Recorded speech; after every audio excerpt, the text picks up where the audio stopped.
I'm delighted to welcome today the very lovely Irina Strunina from Atlanta, Georgia. Oh, that's where you're currently living, Irina. And you founded Smart Move 360, and you are a health strategist. And you have created a group, which is very exciting. We're going to be talking about that today, Diabetes 101 for Beginners. So welcome. Thank you very much, Elaine. Delighted to be here. Thank you. Fabulous. And for 6 o'clock in the morning, you're looking stunning. So thank you for making the effort. Okay.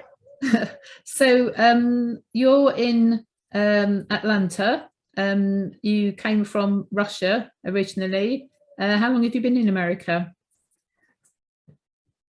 This year, in the summer, it will be 27 years already. So I've been here for a while. Gosh, okay, wonderful.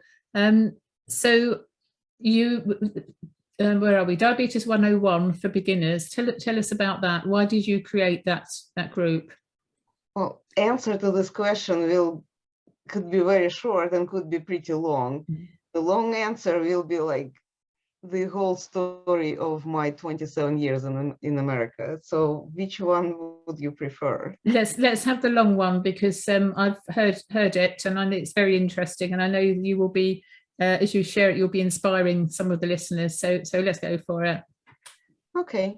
So as I mentioned, 27 years ago, I moved to the United States. I moved to here to change. This was time of big changes back in Russia, and it also for myself, for my personal life, it was time to do something different. And in addition to it, what made it happened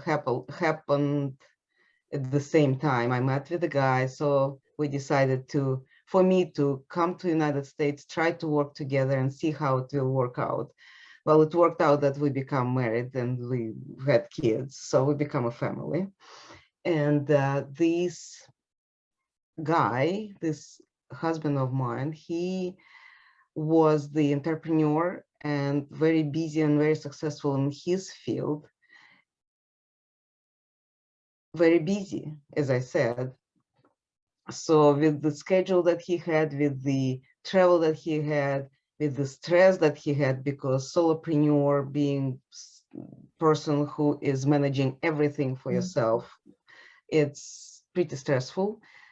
And we were going through a lot of, I'm talking about the world was going through a lot of changes at that time, just as now.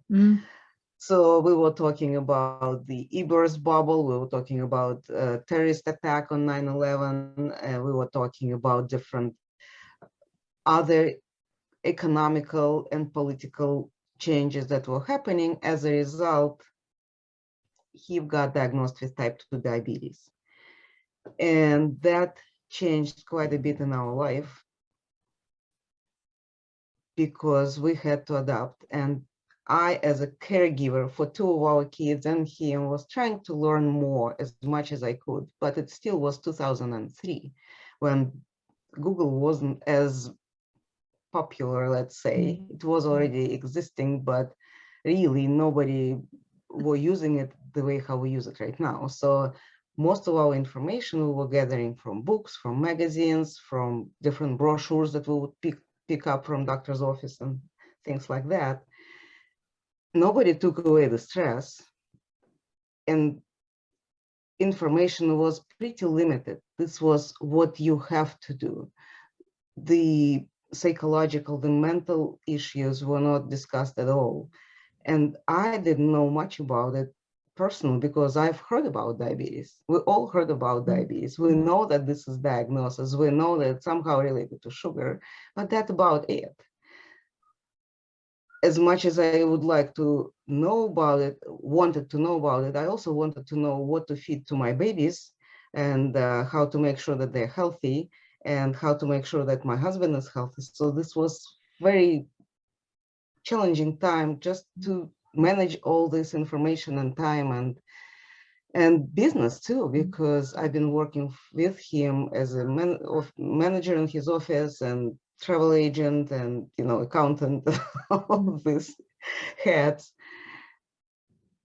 Long story short, he got complications after the, let's say, regular flu, seasonal flu that he had. The complications were pretty bad because of his diabetic condition. And 2 years later, he passed away from kidney failure. So that really was devastating event in our family, with the 2 teenage girls and myself literally working all the time with him, knowing quite a bit about business, but not as a business owner, rather like a support person, the office person.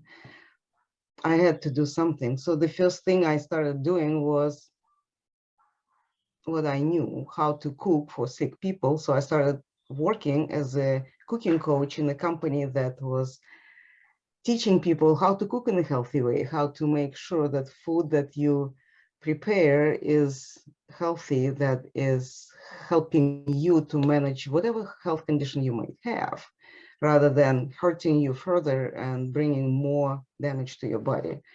And I also started learning how to speak to public, always thinking about the fact that I am foreigner, my English is not that good.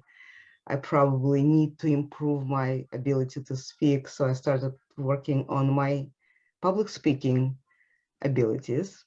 And then we had this, everybody knows, situation of quarantine because of COVID. So with all my public speaking attempts, I got stuck in a house where I couldn't do that much of it. And I started networking, of course, attending seminars, everything, what to do. For 2 months, we were not allowed to move anywhere. I met with people, and people were telling me, look, your story is too big to keep it small. So you have to start something that you could help more people. And I wrote a course, which was intended to be, as many of us, virtual course, Diabetes 101 for beginners. And then to make sure that more people know about it, I opened the Facebook group, called it Diabetes 101 for beginners, in February of 2021. And right now, in the spring of 2022, I have 44,000 people in this group, and it's growing every day by about 100 people, 150 people joining the group, which means that we are so limited still in information about this diagnosis. People are looking for it. People are really overwhelmed by all possibilities by Dr. Google now. And they are looking for information that is easy to understand, that is not taking the medical degree to understand, and they could use it right away, like from the day they learn about their diagnosis. That's the whole story. This is what I'm doing. So 44,000 people in a group, that's remarkable. And as you say, it's remarkably good. However, it's also very sad, because you can see 44,000 people wanting to know information about diabetes too, so my father died in 1976, and I think about a year before then, his brother was diagnosed with what was then known as sugar diabetes, and it was whispered. So my father died ultimately from cancer, and Uncle Reg died from complications with diabetes too. Neither of those conditions were known about. Everybody was whispering. Everybody was, it was almost like shame on the family because we'd had these two things. So that was 46 years ago. And now it's, to hear that you've got such a group that's so active. So why aren't we learning? What's going wrong, Irina? My personal opinion, there are many reasons, but unfortunately, the food industry, the pharmaceutical industry, I don't know, I probably would point those two most are responsible for this, because producers of different kinds of food, they're fighting for consumers. They need to make sure that consumers will come back for their product. For that, we need to make sure that, first of all, it tastes different and it's addictive. Mm.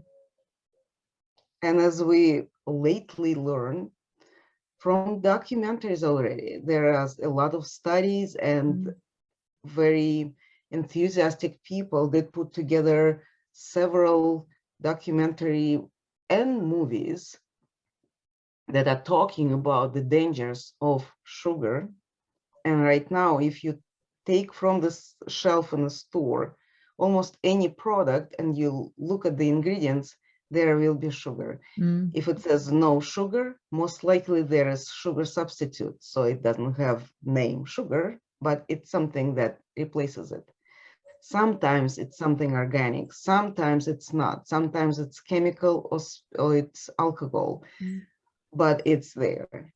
And sugar is one of the most addictive substances that we can think of, because this is all our body is taking first thing for energy, the first thing for pleasure. This is the trigger of so many emotions and reactions in our bodies. So of course, we're getting in combination with different additions, those recipes, those formulas in the products that manufacturers are producing are becoming addictive. And somebody likes more, it's dark, somebody likes it more the light, with this flavor or with that flavor, with this aroma and this texture. So there's a lot of available options there. And then we have the commercials that we all watching TV, listening to radio, and those food commercials, they are fabulous. And a lot of celebrities are advertising different potato chips and different, I don't know, ice cream and cereals. This all is not helping. This is one thing. And then we also know that pharmaceutical industry, there are the known medicine that we are using and know that it's helping to improve people's situation. And then there's medicine that is geared up to keep people stable. Stable doesn't mean improving unless people do something about it. At least you're not getting worse. That's what it is about. And unfortunately, with this combination of being addicted to certain food and taking medicine to keep them stable, people are using this and slowly they're sliding down. So I think the hardest part is they know that there is a medicine to fix it. They don't know that they can help themselves as well. So people are relying on medicine, they continue using of this bright, sweet products, and this is what causes the whole thing. And they don't move because they're too busy being busy with other stuff. Taking accountability, taking responsibilities is a huge thing, isn't it? And as you say, people are so busy being busy, and if they can pop a pill, they think that everything is going to be wonderful. But what most people don't do is to read the data sheet that comes with the medication to see all the side effects. So whilst they might at one level be happy with themselves that they're managing their condition, what they don't realize, many people, is that they're actually creating other conditions, and then the side effects of that drug will require them to take another drug. In my experience, I find that people who are on one medication. Before long, they're on 3, then they're on 5. It seems to go in odd numbers. 1, 3, 5, 7. My mother was on 9 lots, and I know it's various different medications that caused her death. And there's a condition, I never get the name right, something like iatricide or iatrogenside or something. I can never remember it, but it's a huge cause of death, and basically it's death by medication. So yeah, I'm definitely with you there. It's a combination. It's not like everything. It's just not one thing, is it? It's the addiction, it's the marketing, it's the pharmaceuticals. But at the end of the day, the buck stops with us, doesn't it? And unless we wake up and smell the roses and take action ourselves and responsibility, it's going to be a never-ending problem. Absolutely. You know, in the country where when I was growing up, we had the surgeon, one of the first open heart surgeon in Russia, and he was, first of all, he had his heart issue himself, and he helped himself to work with that. And after that, he started learning and discovering what he can do, and he was extremely popular. The slogans that he was giving, like jogging away from the heart attack, this was like everywhere. And he was very active in terms of advocating for the healthy, active lifestyle. And in one of his interviews, he said that I just said it the same way I took it from him, that doctors can fix the problem, but then it's up to patient if they will make sure that this problem will not come back. Yeah, absolutely spot on. And every condition, pretty much every condition on the planet, if caught in time, well, can be prevented to start with, or if caught in time, can be reversed. And we know that from many, many studies that are out there, and lots of evidence and so on ourselves. And it's sad when you hear that people have died because of ignorance. And with the internet now, there is no excuse for ignorance, I'm afraid. You know, there's information on anything you can shake a stick at, but still people don't take action. And I get really frustrated as a health mentor myself. It's, you know, some people have said to me, so I've ended up being a go-to person for some people with cancer as a last resort. And quite often it's too little too late, but I've been able to help people have better quality of life and stay around for, you know, 2+ more years longer than they were given. But it's all down to diet, lifestyle. Diabetes is no different. Whatever the condition is called, there is a very simple solution, but it takes effort. You know, the diet, the lifestyle, eating, eating clean, organic where possible foods, making meals from scratch, nothing processed, because if you mentioned, you know, the sugar and the salt in everything as well, and it's not good salt.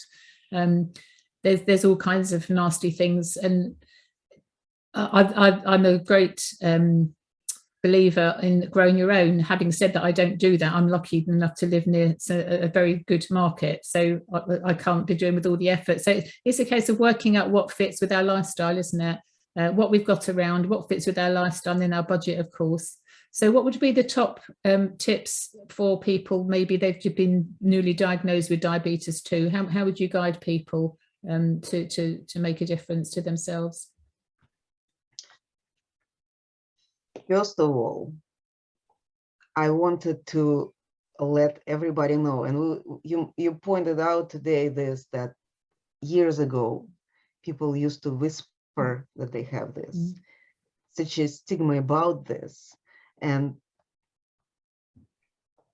it's got a little bit different now, but it's not much different. I have a lot of people on my group who coming there anonymously. They don't post because they're afraid that somebody of their circle will read that they have diabetes. Wow. They don't want them to know. Sometimes they reach out to me and ask me to post on their behalf. Sometimes there's an option to post anonymously. Mm-hmm. So that's what they do. Gosh. And my point is, for one thing, I would like everybody to know that this is nothing to be ashamed of. The second thing I would like people to know that diabetes is a diagnosis. It's not a life sentence. Mm-hmm. Yeah. You could live and be active and productive and happy with this diagnosis. We all will die, but we should not be dying from diabetes. If you got it, you will eventually end up dying with diabetes, but not because of diabetes. So catch the breath, try to calm down, look around. There is a lot of people who are in the same boat and they are successful with that. So start making changes, one change at a time. There's a lot of field where those changes could be done. You already mentioned the lifestyle, the way what we purchase to eat, the way how we cook, the way how we sleep, how we manage our stress. All this is a combination that is affecting our diagnosis. So once we start working on one thing, the easiest what you can do it.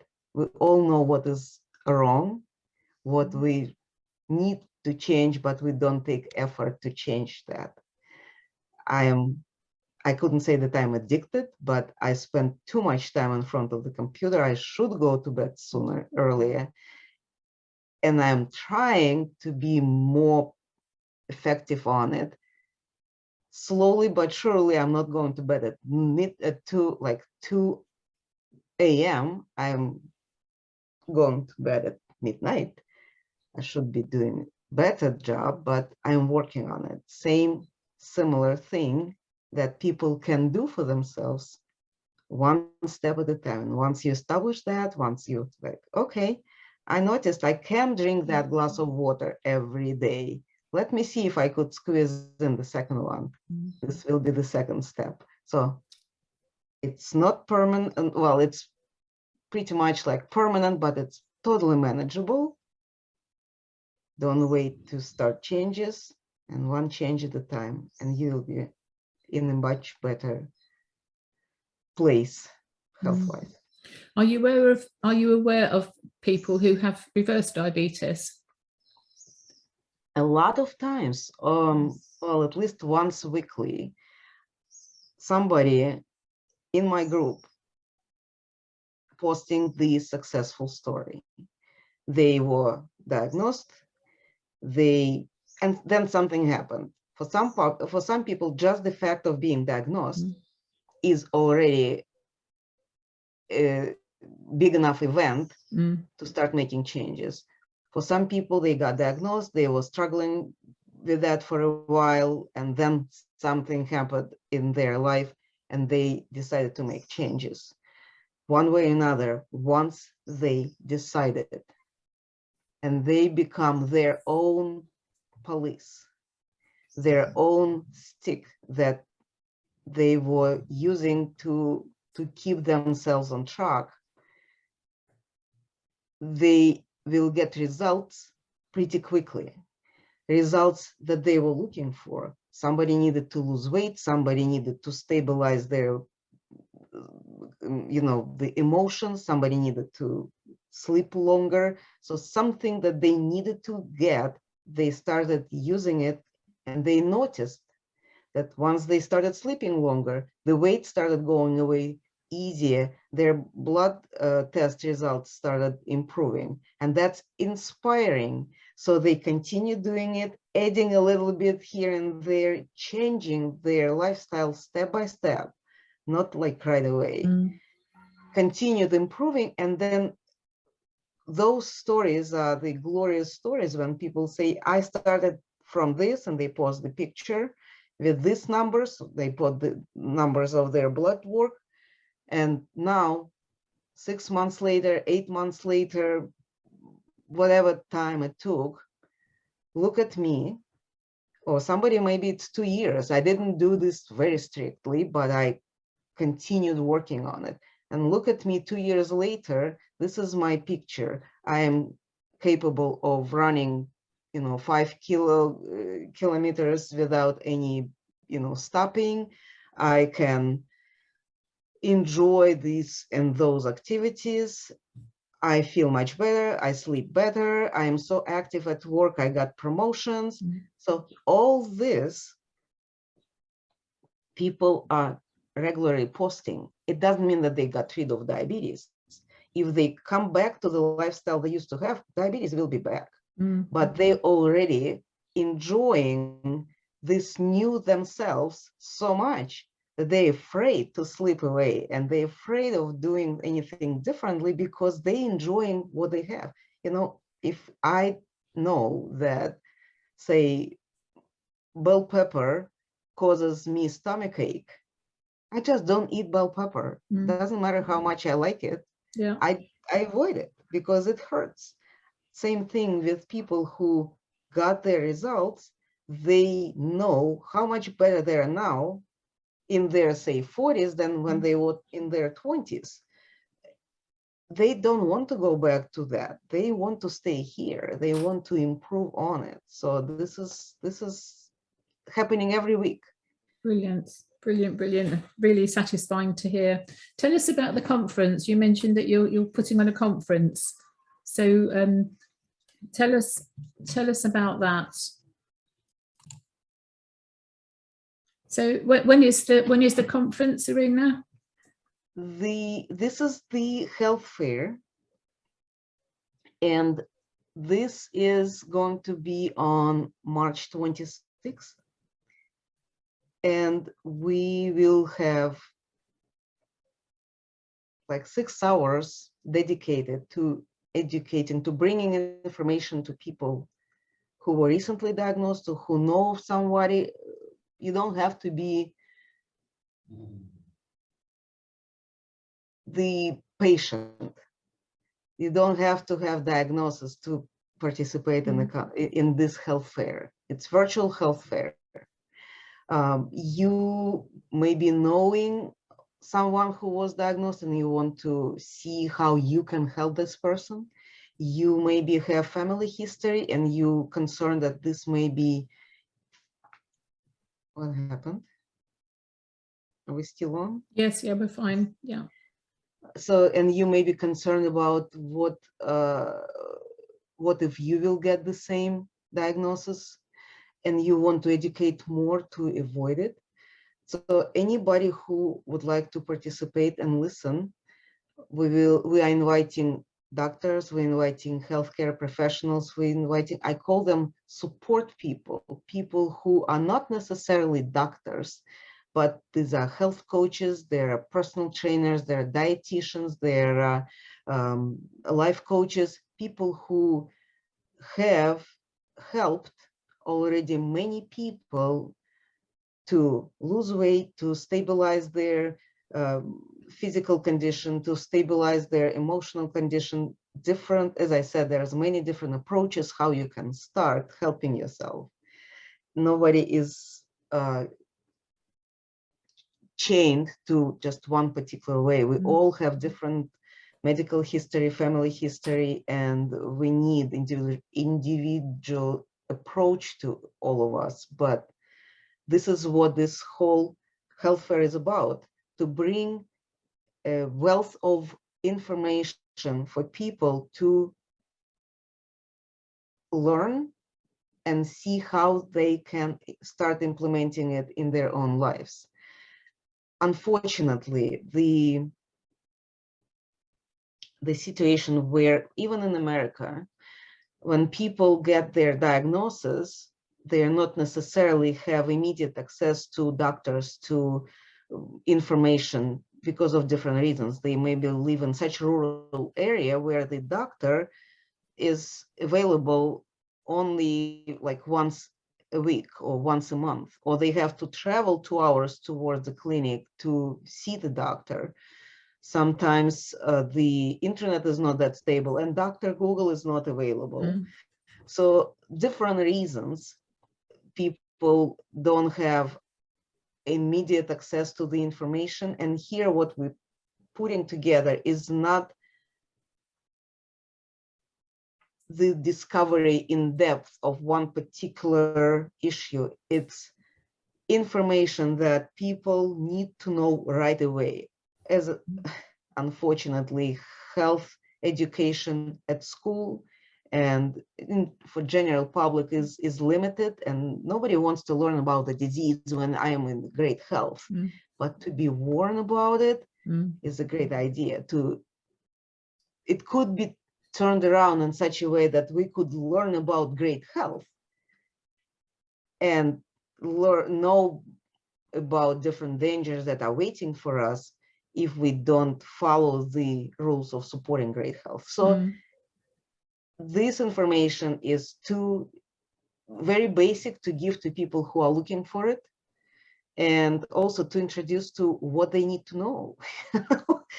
What doctors are helping. Not only one doctor, your primary care physician, but there are other doctors that can help. What food is helpful or hurtful, that we all need to know, starting from the school age.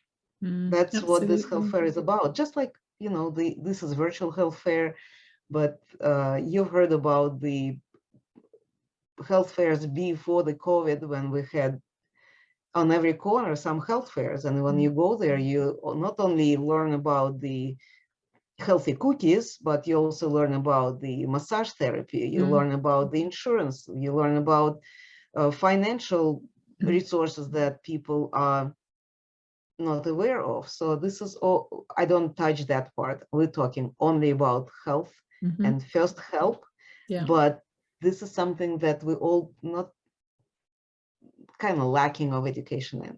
Yeah, brilliant. It's what you said earlier on about awareness. So you're spreading the awareness. People know what they can do, where to go, etc. So it sounds like it's going to be really, really helpful. Because if people are aware and they acknowledge, they can then take the action. The 3 A's: be aware, take, accept. If they've got a condition, and then take action. And all of those steps take different strategies. So it's good that you're at the helm. So Diabetes 101 for Beginners is the Facebook group. Exactly. The virtual health fair is on March 26th. How can people enroll for the health fair? Well, probably the straightest way is to go to Diabetes 101 for Beginners. Okay. And there will be, on top of the group, there will be pinned or featured topics, and because we have an active group, it may be pushed away, but I'm trying to keep it on this bar, this information, and I'm also talking about it almost every day, that it's available, come join, it's available, come join. Okay. So that's the place to find, unless people want to reach me out directly. Find me on the Facebook by my name, or as beginner, founder of Diabetes 101 for Beginners. They could just reach me directly and say, hey, give me the link, and I will forward it to them in a personal message. Cool. Okay. I'm going to spell your name.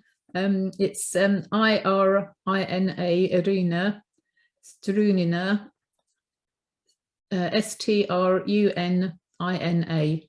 So people can look you up.